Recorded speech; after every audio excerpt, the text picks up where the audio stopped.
అందరికీ నమస్కారం. Welcome to ప్రజాక్షేత్రం.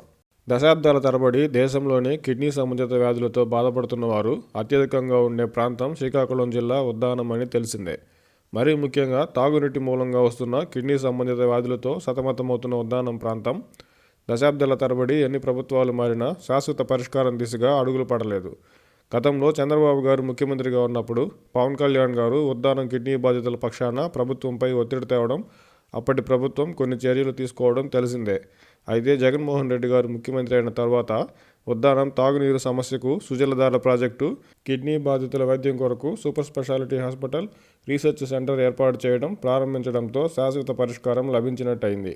YSR Sujaladhara project ద్వారా 7 మండలాల్లోని అన్ని గ్రామాలకు శుద్ధి చేసిన తాగునీరు అందించనున్నారు.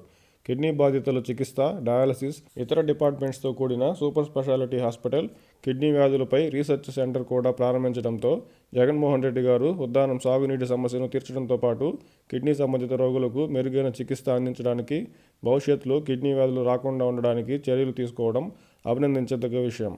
గతంలో ఉద్దానం కిడ్నీ బాధితుల పక్షాన అప్పటి ప్రభుత్వంపై ఒత్తిడి తెచ్చిన పవన్ కళ్యాణ్ గారు ఇప్పుడు జగన్మోహన్ రెడ్డి గారు అందుబాటులోకి తెచ్చిన తాగునీటి Sujaladhara project, kidney super speciality hospital మరియు రీసెర్చ్ సెంటర్ ఏర్పాటును అభినందిస్తారో లేదో చూడాలి. జగన్మోహన్ రెడ్డి గారు ప్రతిపక్ష నేతగా పాదయాత్ర చేసిన సమయంలో ఉద్దానం కిడ్నీ బాధితులతో మాట్లాడి సమస్యలు తెలుసుకోవడం, వారికి హామీ ఇచ్చిన సంగతి తెలిసిందే. దశాబ్దాల తరబడి అలాగే ఉన్న సమస్యకు అధికారంలోకి వచ్చిన జగన్మోహన్ రెడ్డి గారు ఇచ్చిన మాట ప్రకారమే తన ప్రభుత్వ హయాంలోనే తాగునీటికి సుజలధార ప్రాజెక్టును, సూపర్ స్పెషాలిటీ హాస్పిటల్ మరియు రీసెర్చ్ సెంటర్ ఏర్పాటు చేసి ప్రారంభించడంతో ఉద్దానం శ్రీకాకుళం జిల్లాలోనే కాక దీని ప్రభావం రాజకీయంగా ఉత్తరాంధ్ర అంతా ఉండే అవకాశం ఉంది.